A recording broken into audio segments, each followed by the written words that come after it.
Père, je veux que là où je suis, ce que vous m'avez donné y soit avec moi, afin qu'il contemple la gloire que vous m'avez donnée, parce que vous m'avez aimé avant la création du monde.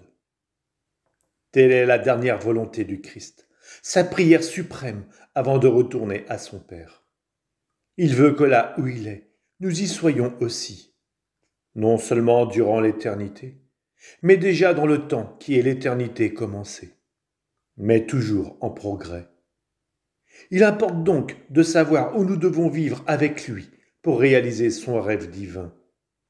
Le lieu où est caché le Fils de Dieu, c'est le sein du Père, où l'essence divine, invisible à tout regard mortel, inaccessible à toute intelligence humaine, ce qui faisait dire à Isaïe, « Vous êtes vraiment un Dieu caché ». Et pourtant sa volonté, c'est que nous soyons fixés en lui, que nous demeurions où il demeure, dans l'unité d'amour, que nous soyons pour ainsi dire comme l'ombre de lui-même. Par le baptême, dit saint Paul, nous avons été hantés en Jésus-Christ. Et encore, Dieu nous a fait asseoir dans les cieux en Jésus-Christ, afin de montrer au siècle à venir les richesses de sa grâce. Et plus loin, vous n'êtes plus des hôtes ou des étrangers, mais vous êtes de la cité des saints et de la maison de Dieu.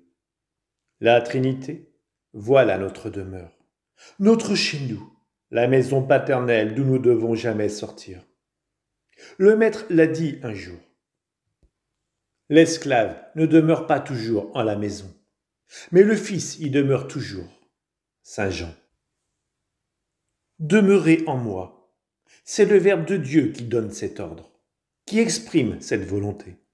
Demeurez en moi, non pas pour quelques instants, quelques heures qui doivent passer, mais demeurez, d'une façon permanente, habituelle. Demeurez en moi, priez en moi, adorez en moi, aimez en moi, souffrez en moi, travaillez, agissez en moi. Demeurez en moi pour vous présenter à toute personne ou à toute chose. Pénétrez toujours plus avant en cette profondeur. C'est bien là vraiment la solitude où Dieu veut attirer l'âme pour lui parler, comme le chantait le prophète. Mais pour entendre cette parole toute mystérieuse, il ne faut pas s'arrêter pour ainsi dire à la surface. Il faut entrer toujours plus en l'être divin par leur recueillement. Je poursuis ma course, s'écriait saint Paul. Ainsi, nous devons descendre chaque jour en ce sentier de l'abîme qui est Dieu. Laissons-nous glisser sur cette pente, dans une confiance toute pleine d'amour. Un abîme appelle un autre abîme. C'est là, tout au fond, que se fera le choc divin, que l'abîme de notre néant, de notre misère, se trouvera en tête à tête avec l'abîme de la miséricorde, de l'immensité du tout de Dieu. Là que nous trouverons la force de mourir à nous-mêmes, et que pendant notre propre trace, nous serons changés en amour. Bienheureux ceux qui meurent dans le Seigneur. Le royaume de Dieu est au-dedans de vous. Tout à l'heure, Dieu nous invitait à demeurer en lui, à vivre par l'âme en son héritage de gloire. Et maintenant, il nous révèle que nous n'avons pas à sortir de nous pour le trouver. Le royaume de Dieu est au-dedans. Saint Jean de la Croix dit que c'est dans la substance de l'âme, où ne peuvent atteindre ni le démon ni le monde, que Dieu se donne à elle. Alors tous ces mouvements deviennent divins, et quoi qu'ils soient de Dieu, ils sont également d'elle, parce que notre Seigneur les produit en elle et avec elle. Le même saint dit encore que Dieu est le centre de l'âme. Lorsque l'âme, selon toute sa force, connaîtra Dieu parfaitement, l'aimera et en jouira entièrement, elle sera arrivée au centre le plus profond qu'elle puisse atteindre en lui. Avant d'être arrivée là, l'âme est bien déjà en Dieu qui est son centre. Mais elle n'est pas dans son centre le plus profond, puisqu'elle peut aller plus loin. Comme c'est l'amour qui unit l'âme à Dieu, plus cet amour est intense, plus elle entre profondément en Dieu et se concentre en lui. Lorsqu'elle possède un seul degré d'amour, elle est déjà en son centre.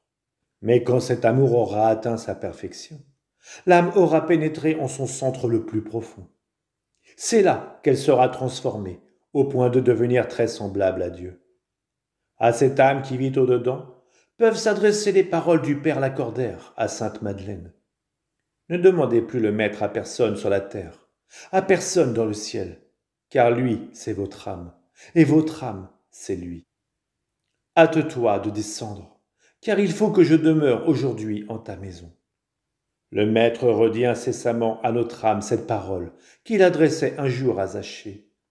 Hâte-toi de descendre. Mais quelle est donc cette descente qu'il exige de nous, sinon une entrée plus profonde en notre abîme intérieur? Cet acte n'est pas une séparation extérieure des choses extérieures, mais une solitude de l'esprit, un dégagement de tout ce qui n'est pas Dieu. Tant que notre volonté a des caprices étrangers à l'union divine, des fantaisies de oui et de non, nous restons à l'état d'enfance. Nous ne marchons pas à pas de géant dans l'amour, car le feu n'a pas encore brûlé tout l'alliage. L'or n'est pas pur. Nous sommes encore les chercheurs de nous-mêmes. Dieu n'a pas consumé toute notre hostilité à lui. Mais quand le bouillonnement de la chaudière a consumé, tout amour vicieux, toute douleur vicieuse, toute crainte vicieuse, alors l'amour est parfait. Et l'anneau d'or de notre alliance est plus large que le ciel et la terre. Voilà le cellier secret où l'amour place ses élus. Cet amour nous entraîne dans les détours et les sentiers que lui seul connaît. Et il nous entraîne sans retour. Nous ne revenons plus sur nos pas. Si quelqu'un m'aime, il gardera ma parole. Et mon Père l'aimera, et nous viendrons à lui. Et nous ferons en lui notre demeure. Voici le Maître qui nous exprime encore son désir d'habiter en nous. Si quelqu'un m'aime, l'amour, voilà ce qui attire, ce qui entraîne Dieu jusqu'à sa créature. Non pas un amour de sensibilité, mais cet amour fort comme la mort et que les grandes eaux ne peuvent éteindre. Parce que j'aime mon Père, je fais toujours ce qui lui plaît. Ainsi parlait le Maître Saint. Et toute l'âme qui veut vivre à son contact doit vivre aussi de cette maxime. Le bon plaisir divin doit être sa nourriture, son pain quotidien. Elle doit se laisser immoler par toutes les volontés du Père, à l'image de son Christ adoré. Chaque incident, chaque événement, chaque souffrance, comme chaque joie, est un sacrement qui lui donne Dieu.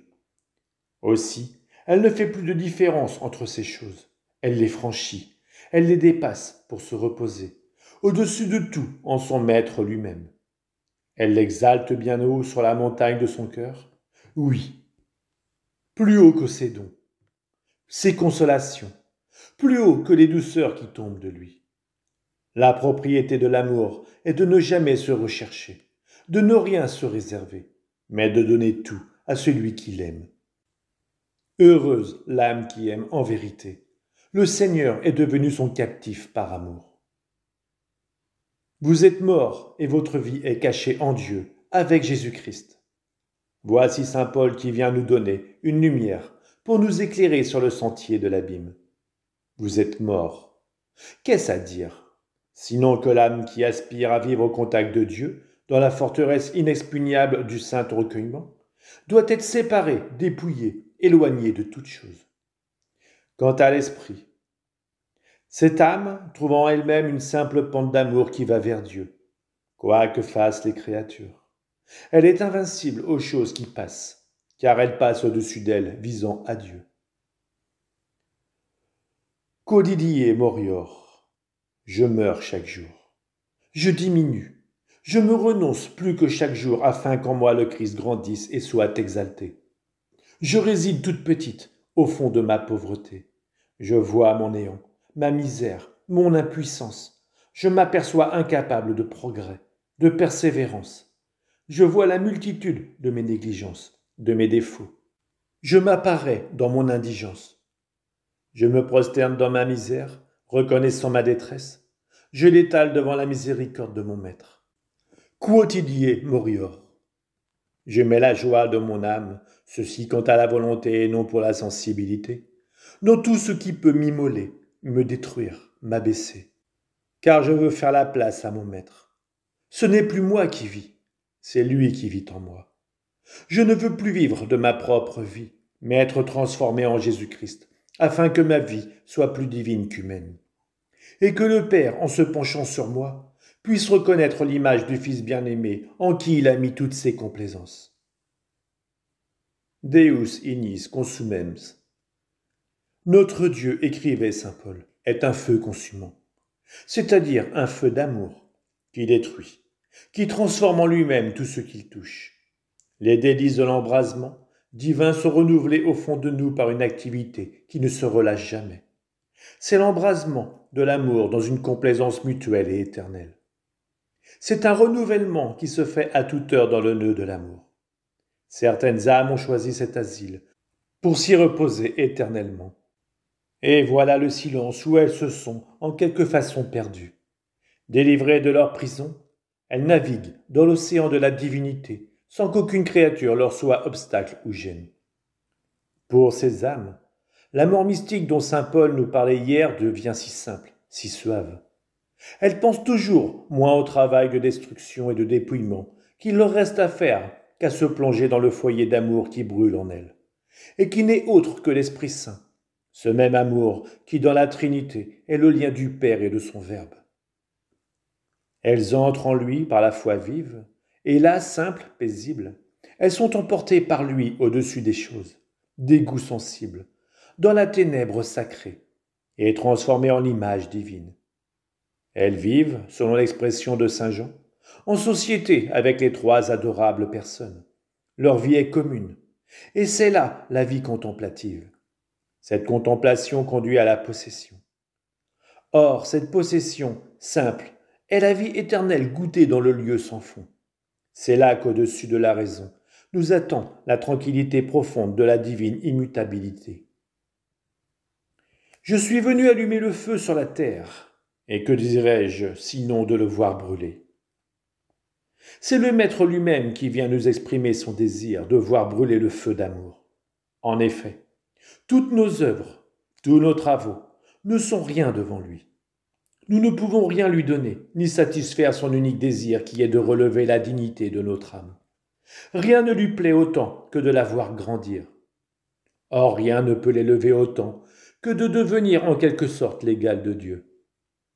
Voilà pourquoi il exige d'elle le tribut de son amour, la propriété de l'amour étant d'égaler autant que possible celui qui aime à celui qui est aimé. L'âme en possession de cet amour apparaît avec Jésus-Christ sur le pied d'égalité, parce que leur affection réciproque rend tout commun entre l'un et l'autre. Je vous ai donné à vous le nom d'amis, parce que je vous ai manifesté tout ce que j'ai entendu dire à mon Père. Mais pour arriver à cet amour, l'âme doit s'être auparavant livrée tout entière. Sa volonté doit être doucement perdue en celle de Dieu, afin que ses inclinations, ses facultés, ne se meuvent plus que dans cet amour et pour cet amour. Je fais tout avec amour, je souffre tout avec amour. Tel est le sens de ce que chantait David. Je vous conserverai toute ma force. Alors, l'amour la remplit tellement, il l'absorbe et la protège si bien, qu'elle trouve partout le secret de grandir en amour, même parmi les relations qu'elle a avec le monde. Au milieu des sollicitudes de la vie, elle est en droit de dire « Ma seule occupation, c'est d'aimer ». Voilà que je suis debout à la porte, et je frappe. Si quelqu'un entend ma voix et m'ouvre la porte, j'entrerai chez lui, et je souperai chez lui, et lui avec moi.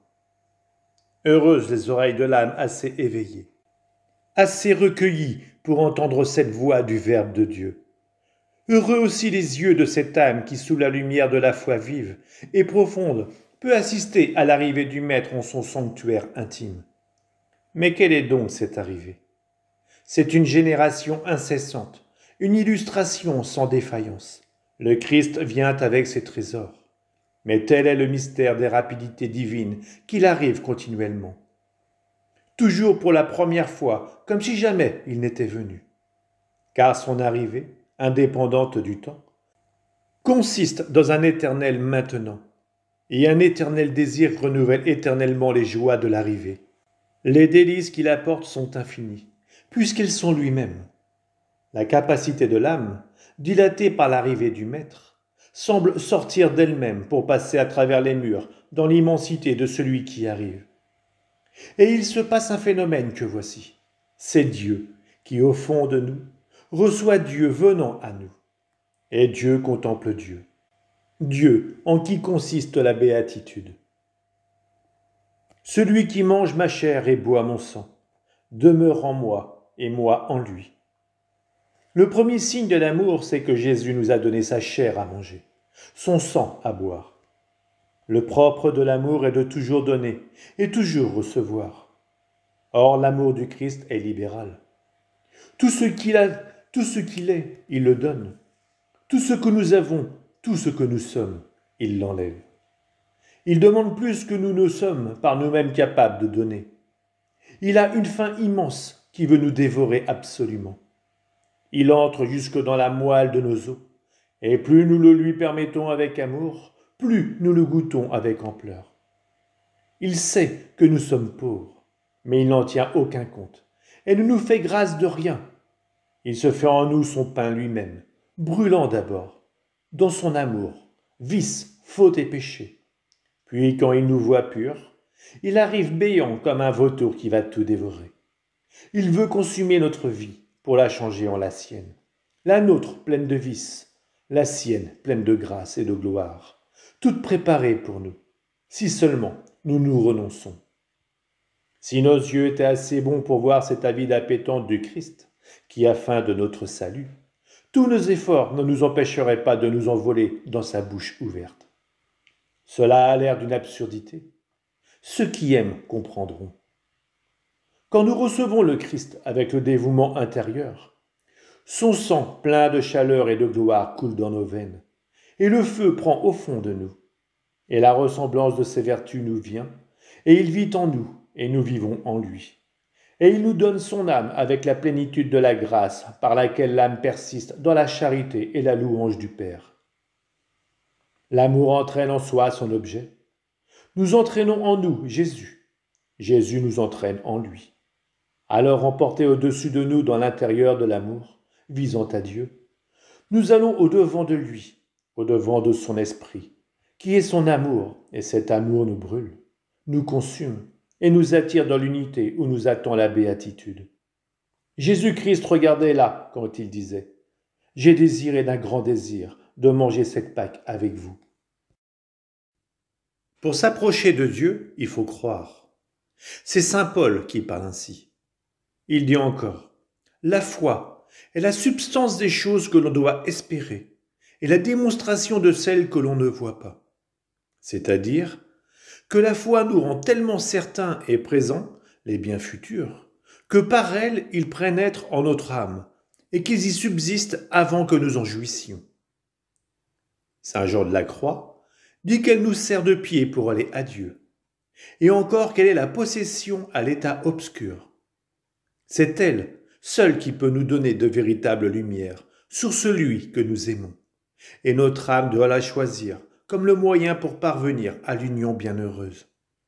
C'est elle qui verse à flot au fond de nous tous les biens spirituels. Jésus-Christ, parlant à la Samaritaine, désignait la foi lorsqu'il promit à tous ceux qui croiraient en lui de leur donner une source d'eau vive qui rejaillirait jusqu'à la vie éternelle. Ainsi donc la foi nous donne Dieu de cette vie, revêtue, il est vrai, du voile dont elle le couvre, mais pourtant Dieu lui-même. Quand viendra ce qui est parfait, c'est-à-dire la claire vision, ce qui est imparfait, ou en d'autres termes la connaissance donnée par la foi, recevra toute sa perfection. Nous avons connu l'amour que Dieu a pour nous et nous y avons cru. C'est là le grand acte de notre foi. C'est le moyen de rendre à notre Dieu amour pour amour. C'est le secret caché au cœur du Père, dont parle saint Paul, que nous pénétrons enfin et toute notre âme tressaille. Lorsqu'elle sait croire à ce trop grand amour qui est sur elle, on peut dire comme il est dit de Moïse, il est inébranlable dans sa foi, comme s'il avait vu l'invisible. Elle ne s'arrête plus au goût, au sentiment. Peu lui importe de sentir Dieu ou de ne pas le sentir. Peu lui importe s'il lui donne la joie ou la souffrance. Elle croit à son amour. Plus elle est éprouvée, plus sa foi grandit, parce qu'elle traverse pour ainsi dire tous les obstacles pour aller se reposer au sein de l'amour infini, qui ne peut faire qu'œuvre d'amour. Aussi à cette âme tout éveillée en sa foi, la voix du Maître peut dire dans le secret intime cette parole qu'il adressait un jour à Marie-Madeleine. Va dans la paix, ta foi t'a sauvé. Si ton œil est simple, tout ton corps sera lumineux. Quel est cet œil simple dont le Maître nous parle sinon cette simplicité d'intention, qui rassemble dans l'unité toutes les forces dispersées de l'âme et unies à Dieu, l'Esprit lui-même? C'est la simplicité qui rend à Dieu l'honneur et louange. C'est elle qui lui présente et lui offre les vertus. Puis se pénétrant et se traversant elle-même, traversant et pénétrant toutes les créatures, elle trouve Dieu dans sa profondeur. Elle est le principe et la fin de vertus, leur splendeur et leur gloire. J'appelle intention simple celle qui ne vise qu'à Dieu, rapportant toutes choses à Dieu. C'est elle qui place l'homme en présence de Dieu. C'est elle qui lui donne lumière et courage. C'est elle qui le rend vide et libre, aujourd'hui et au jour du jugement, de toute crainte. Elle est la pente intérieure et le fondement de toute la vie spirituelle. Elle foule aux pieds la mauvaise nature, elle donne la paix, elle impose silence aux bruits vains qui se font en nous. C'est elle qui augmentera d'heure en heure notre ressemblance divine. Et puis, au-delà des intermédiaires, c'est elle encore qui nous transportera dans la profondeur où Dieu habite et nous donnera le repos de l'abîme. L'héritage que l'éternité nous a préparé, c'est la simplicité qui nous le donnera. Toute la vie des esprits, toute leur vertu consiste, avec la ressemblance divine, dans la simplicité, et leur repos suprême se passe sur la hauteur dans la simplicité aussi. Et suivant la mesure de son amour, chaque esprit possède une recherche de Dieu plus ou moins profonde, dans sa propre profondeur. L'âme simple, se soulevant par la vertu de son regard intérieur, rentre en elle-même et contemple dans son propre abîme le sanctuaire où elle est touchée, d'un attouchement de la Trinité sainte. Elle a pénétré ainsi en sa profondeur jusqu'à son fondement qui est la porte de la vie éternelle.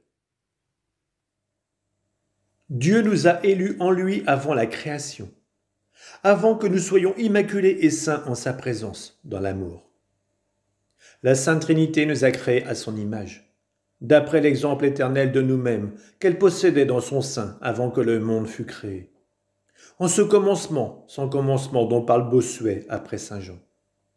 In principio erat verbum. Au commencement était le Verbe.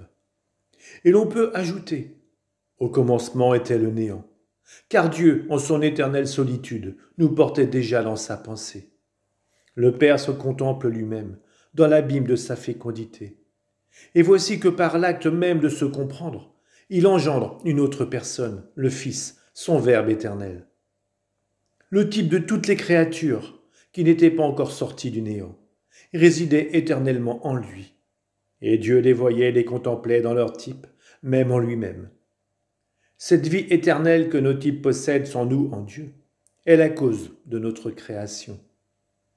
Notre essence créée demande à rejoindre son principe, le Verbe, la splendeur du Père, est le type éternel sur lequel sont dessinées les créatures au jour de leur création. Voilà pourquoi Dieu veut que, délivrés de nous-mêmes, nous tendions les bras vers notre exemplaire et que nous le possédions, montant au-dessus de toute chose vers notre modèle. Cette contemplation ouvre à l'âme des horizons inespérés. Elle possède d'une certaine manière la couronne vers laquelle elle aspire. Les richesses immenses que Dieu a par nature, nous pouvons les avoir par la vertu de l'amour, par sa résidence en nous, par notre résidence en lui. C'est par la vertu de cet amour immense que nous sommes attirés au fond du sanctuaire intime, où Dieu imprime en nous une certaine image de sa majesté.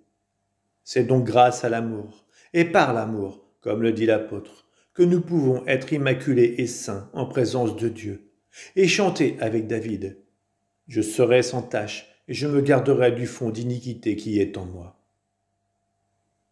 Soyez saints, parce que je suis saint. C'est le Seigneur qui parle ainsi. Quel que soit notre genre de vie ou l'habit qui nous couvre, chacun de nous doit être le saint de Dieu. Le plus saint, quel est-il donc? C'est le plus aimant. C'est celui qui regarde le plus vers Dieu, qui satisfait le plus pleinement les besoins de son regard. Comment satisfaire les besoins du regard de Dieu? Sinon en se tenant simplement et amoureusement tourné vers lui, afin qu'il puisse refléter sa propre image, comme le soleil se reflète au travers d'un pur cristal. Faisons l'homme à notre image et à notre ressemblance. Tel fut le grand vouloir du cœur de notre Dieu. Sans la ressemblance qui vient de la grâce, la damnation éternelle nous attend. Dès que Dieu nous voit habiles à recevoir sa grâce, sa bonté libre est prête à nous donner le don qui nous donne sa ressemblance. Notre aptitude à recevoir sa grâce dépend de l'intégrité intérieure avec laquelle nous nous mouvons vers lui. Et Dieu, nous apportant ses dons, peut alors se donner lui-même, nous imprimer sa ressemblance, nous absoudre et nous délivrer. La perfection la plus haute en cette vie, dit un pieux auteur, consiste à rester tellement unie à Dieu que l'âme avec toutes ses facultés et ses puissances soit recueillie en Dieu, que ses affections unies dans la joie de l'amour ne trouvent de repos que dans la possession du Créateur. L'image de Dieu imprimée dans l'âme est en effet constituée par la raison, la mémoire et la volonté. Tant que ces facultés ne portent pas l'image parfaite de Dieu, elles ne lui ressemblent pas comme au jour de la création. La forme de l'âme, c'est Dieu, qui doit s'y imprimer comme le sceau sur la cire, comme la marque sur son objet. Or, cela ne se réalise pleinement que si la raison est complètement éclairée par la connaissance de Dieu, que si la volonté est enchaînée à l'amour du bien souverain, que si la mémoire est pleinement absorbée dans la contemplation et la jouissance de l'éternelle félicité. Et comme la gloire des bienheureux n'est autre que la possession parfaite de cet état, il est manifeste que la possession commencée de ces biens constitue la perfection en cette vie.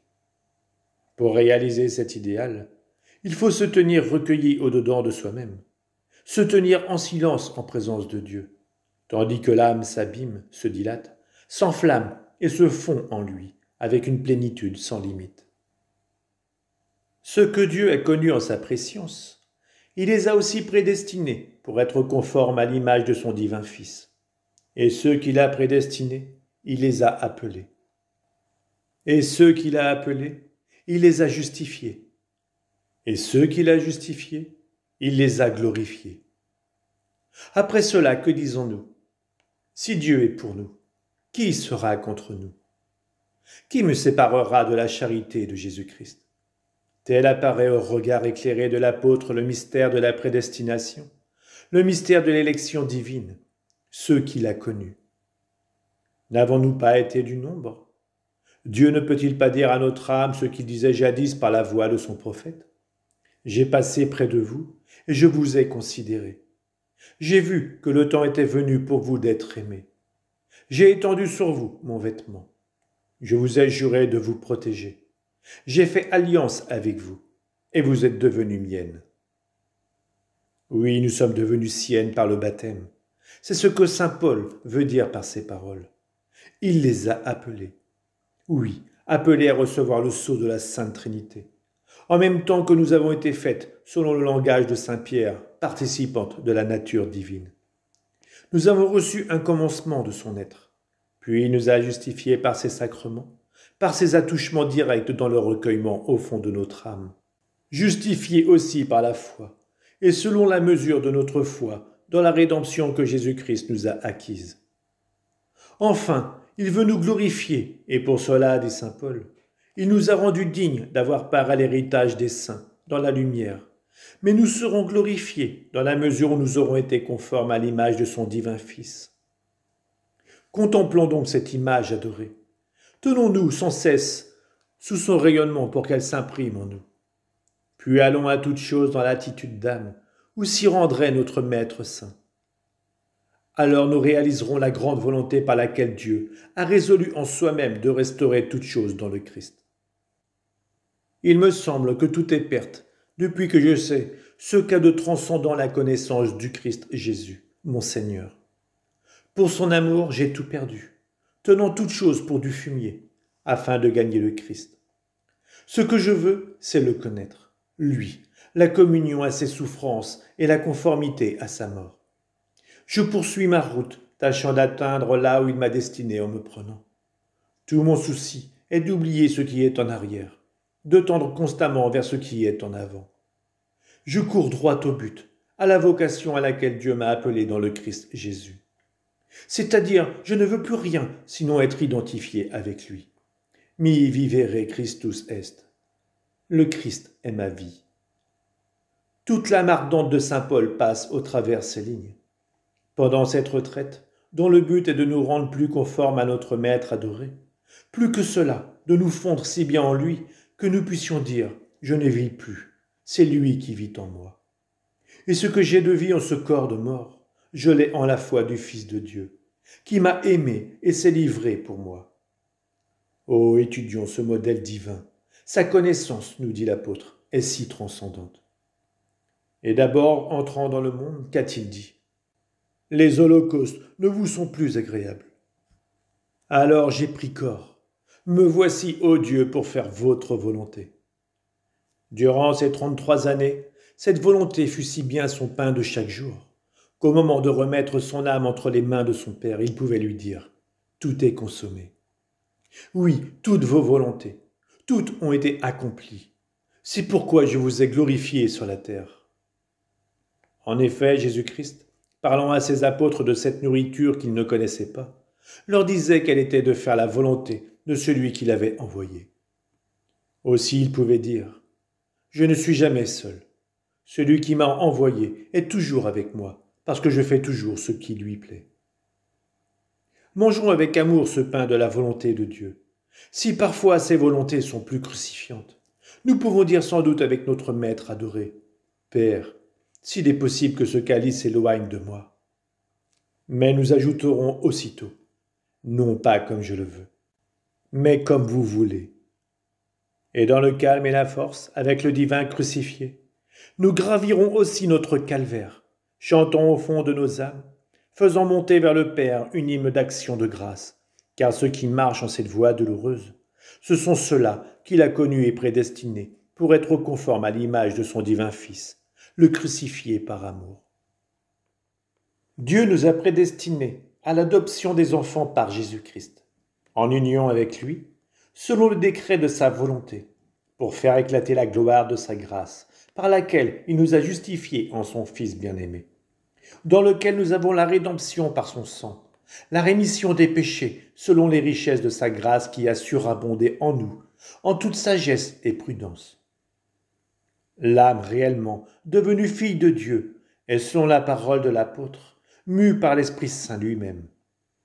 Tous ceux qui sont poussés par l'Esprit de Dieu, ceux-là sont enfants de Dieu.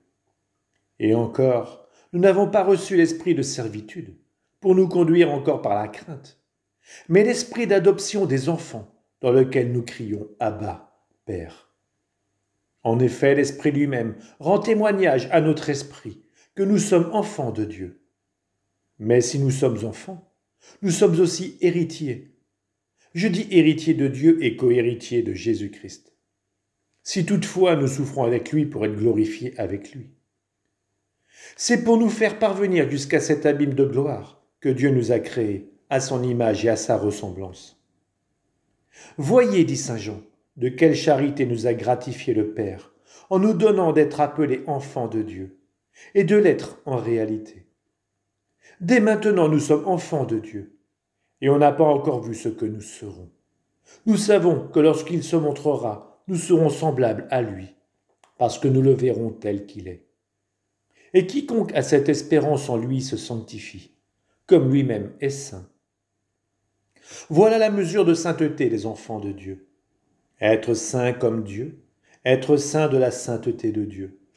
Et cela en vivant en contact avec lui, au fond de l'abîme sans fond, au-dedans. L'âme semble alors avoir une certaine ressemblance avec Dieu, qui, tout en prenant ses délices en toutes choses, n'en trouve cependant jamais autant qu'en lui-même, parce qu'il possède en lui un bien suréminent, devant lequel disparaissent tous les autres. Aussi toutes les joies qui surviennent à l'âme lui sont-elles autant d'avertissements qui l'invitent à savourer de préférence le bien, dont elle est en possession, et auquel nul autre ne peut être comparé. Notre Père qui es aux cieux.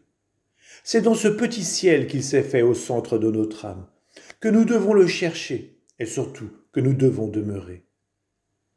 Le Christ disait un jour à la Samaritaine que le Père cherchait de vrais adorateurs en esprit et en vérité. Pour donner joie à son cœur, soyons ses grandes adorantes. Adorons-le en esprit, c'est-à-dire ayons le cœur et la pensée fixés en lui, l'esprit plein de sa connaissance par la lumière de foi. Adorons-le en vérité, c'est-à-dire par nos œuvres, car c'est par les actes surtout que nous sommes vrais. C'est faire toujours ce qui plaît au Père, dont nous sommes les enfants. Enfin, adorons en esprit et en vérité, c'est-à-dire par Jésus-Christ et avec Jésus-Christ, car lui seul est le véritable adorateur en esprit et en vérité. Alors nous serons les filles de Dieu. Nous connaîtrons de science expérimentale la vérité de ces paroles d'Isaïe. Vous serez portés à la mamelle et l'on vous caressera sur les genoux. En effet, toute l'occupation de Dieu semble être de combler l'âme de caresses et de marques d'affection, comme une mère qui élève son enfant et le nourrit de son lait. Oh, soyons attentives à la voix mystérieuse de notre Père. Ma fille, dit-elle, donne-moi ton cœur. Dieu qui est riche en miséricorde, poussé par son trop grand amour, alors que nous étions morts par nos péchés, nous a rendu la vie en Jésus-Christ. Parce que tous ont le péché et ont besoin de la gloire de Dieu. Ils sont justifiés gratuitement par sa grâce. Par la rédemption qui est dans le Christ Jésus, que Dieu a préétabli propitiation pour les péchés, montrant tout à la fois qu'il est juste et qu'il justifie celui qui a foi en lui. Le péché est un mal tellement épouvantable que pour chercher un bien quelconque ou éviter un mal quelconque, aucun péché ne doit être commis. Or, nous en avons commis un grand nombre. Comment pouvons-nous ne pas défaillir d'adoration quand nous plongeons dans l'abîme de la miséricorde, et que les yeux de notre âme sont arrêtés sur ce fait? Dieu a enlevé nos péchés. Il l'a dit, j'effacerai toutes leurs iniquités, et je ne me souviendrai plus de leurs péchés. Le Seigneur, dans sa clémence, a voulu retourner nos péchés contre eux-mêmes et pour nous. Il a trouvé le moyen de nous les rendre utiles, de les convertir entre nos mains, en instruments de salut. Que ceci ne diminue en rien ni notre terreur de péché, ni notre douleur d'avoir péché. Mais nos péchés sont devenus pour nous une source d'humilité. Quand l'âme considère au fond d'elle-même avec des yeux brûlés d'amour l'immensité de Dieu, sa fidélité, ses preuves d'amour, ses bienfaits qui ne peuvent rien ajouter à son bonheur, quand ensuite, se regardant elle-même, elle voit ses attentats contre l'immense Seigneur, elle se tourne vers son propre fond avec un tel mépris d'elle-même qu'elle ne sait plus comment faire pour suffire à son horreur. Ce qu'elle a de mieux à faire, c'est de se plaindre à Dieu, son ami, des forces de son mépris qui la trahissent en ne la mettant pas aussi bas qu'elle le voudrait. Elle se résigne à la volonté de Dieu et de l'abnégation intime trouve la paix véritable, invincible et parfaite, celle que rien ne troublera. Car elle s'est précipitée dans un tel abîme que personne n'ira la chercher là. Si quelqu'un m'affirmait que d'avoir trouvé le fond, c'est d'être noyé dans l'humilité, je ne le démentirais pas. Il me semble pourtant qu'être plongé dans l'humilité, c'est être plongé en Dieu, car Dieu est le fond de l'abîme. C'est pourquoi l'humilité, comme la charité, est toujours capable de grandir. Puisqu'un fond humble est le vase qu'il faut, le vase capable de la grâce, et que Dieu veut la verser là, soyons humbles. Jamais l'humble ne placera Dieu assez haut, ni lui-même assez bas. Mais voici la merveille. Son impuissance se tournera en sagesse, et le défaut de son acte, toujours insuffisant à ses yeux, sera la plus grande saveur de sa vie. Quiconque possède un fond d'humilité n'a pas besoin de beaucoup de paroles pour s'instruire. Dieu lui dit plus de choses qu'on ne peut lui en apprendre. Les disciples de Dieu sont dans cette position. Si sires donum Dei, si tu savais le don de Dieu, disait un soir le Christ à la Samaritaine. Mais quel est-il, ce don de Dieu, si ce n'est lui-même? Et, nous dit le disciple bien-aimé, il est venu chez lui, et les siens ne l'ont pas reçu. Saint Jean-Baptiste pourrait dire encore à bien des âmes cette parole de reproche. Il y en a un au milieu de vous, en vous que vous ne connaissez pas. Si tu savais le don de Dieu. Il est une créature qui connut ce don de Dieu, une créature qui n'en perdit pas une parcelle, une créature qui fut si pure, si lumineuse, qu'elle semble être la lumière elle-même. Speculum justitiae. Une créature dont la vie fut si simple, si perdue en Dieu, que l'on ne peut presque rien en dire. Virgo fidelis. C'est la Vierge fidèle, celle qui gardait toutes choses en son cœur. Elle se tenait si petite, si recueillie en face de Dieu, dans le secret du temple, qu'elle attirait les complaisances de la Trinité sainte. Parce qu'il a regardé la bassesse de sa servante, désormais toutes les générations m'appelleront bienheureuse. Le Père se penchant vers cette créature si belle, si ignorante de sa beauté, voulut qu'elle soit la mère dans le temps de celui dont il est le Père dans l'éternité. Alors l'esprit d'amour qui préside à toutes les opérations de Dieu survint. La Vierge dit son fiat. Voici la servante du Seigneur, qu'il me soit fait selon ta parole. Et le plus grand des mystères fut accompli. Et par la descendante du Verbe en elle, Marie fut pour toujours la proie de Dieu. Il me semble que l'attitude de la Vierge durant les mois qui s'écoulaient entre l'Annonciation et la Nativité est le modèle des âmes intérieures, des êtres que Dieu a choisis pour vivre au-dedans. Au fond de l'abîme sans fond. Dans quelle paix, dans quel recueillement Marie se rendait et se prêtait à toutes choses. Comme celles qui étaient les plus banales étaient divinisées par elle. Car à travers tout, la Vierge restait l'adorante du don de Dieu. Cela ne l'empêchait pas de se dépenser au dehors, lorsqu'il s'agissait d'exercer la charité. L'Évangile nous dit que Marie parcourut en toute diligence les montagnes de Judée pour se rendre chez sa cousine Élisabeth. Jamais la vision ineffable qu'elle contemplait en elle-même ne diminua sa charité extérieure. Car, dit un pieux auteur, si la contemplation s'en va vers la louange et vers l'éternité de son Seigneur, elle possède l'unité et ne la perdra pas. Qu'un ordre du ciel arrive, elle se retourne vers les hommes, compatit à toutes leurs nécessités, se penche vers toutes leurs misères. Il faut qu'elle pleure et qu'elle féconde. Elle éclaire comme le feu, comme lui elle brûle, absorbe et dévore, soulevant vers le ciel ce qu'elle a dévoré. Et quand elle fait son action en bas, elle se soulève et reprend, brûlante de son feu, le chemin de la hauteur. Nous avons été prédestinés par un décret de celui qui opère toutes choses, selon le conseil de sa volonté, afin que nous soyons la louange de sa gloire. C'est saint Paul qui parle ainsi. Saint Paul instruit par Dieu lui-même.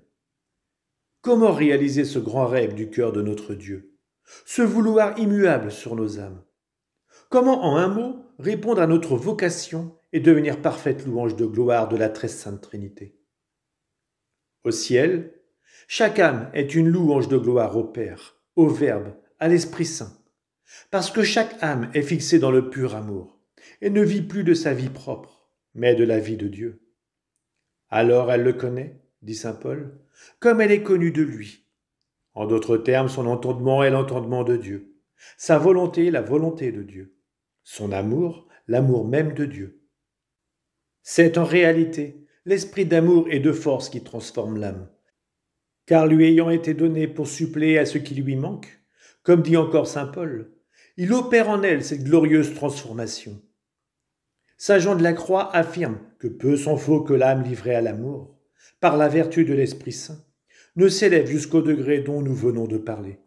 Dès ici-bas, voilà ce que j'appelle une parfaite louange de gloire. Une louange de gloire, c'est une âme qui demeure en Dieu, qui l'aime d'un amour pur et désintéressé, sans se rechercher dans la douceur de cet amour, qui l'aime par-dessus tous ses dons, et quand même elle n'aurait rien reçu de lui, et qui désire du bien à l'objet ainsi aimé. Or, comment désirer vouloir effectivement du bien à Dieu, si ce n'est en accomplissant sa volonté, puisque cette volonté ordonne toute chose pour sa plus grande gloire. Donc cette âme doit s'y livrer pleinement, éperdument, jusqu'à ne plus vouloir autre chose que ce que Dieu veut.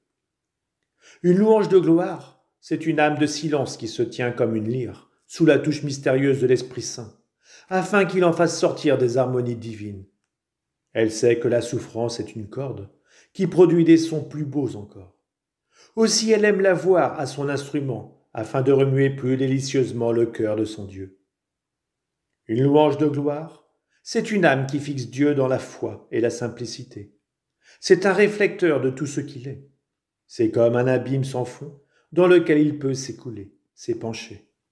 C'est aussi comme un cristal au travers duquel il peut rayonner et contempler toutes ses perfections et sa propre splendeur.